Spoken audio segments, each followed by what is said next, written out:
Një tërmet me magnitudë 5.7 të shkallës Richter ka goditur mëngjesin e të premtes një zonë detare pranë Kretës në Greqi, duke u ndjer fuqishëm në jug të ishullit. Lëkundjet u raportuan veçanërisht në zonat Sitia dhe Hieраpetra, ku banorët përjetuan momente paniku.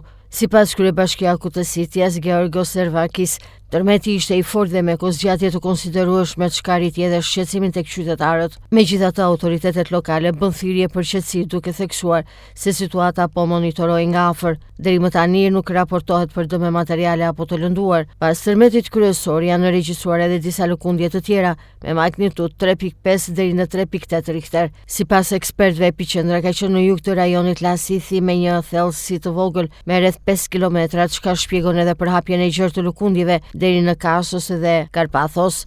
Sismiologët theksojnë se zona është e njohur për aktivitet të lartë sismik për shkak të përplasjes së pllakave tektonike afrikane dhe atyre euroaziatike.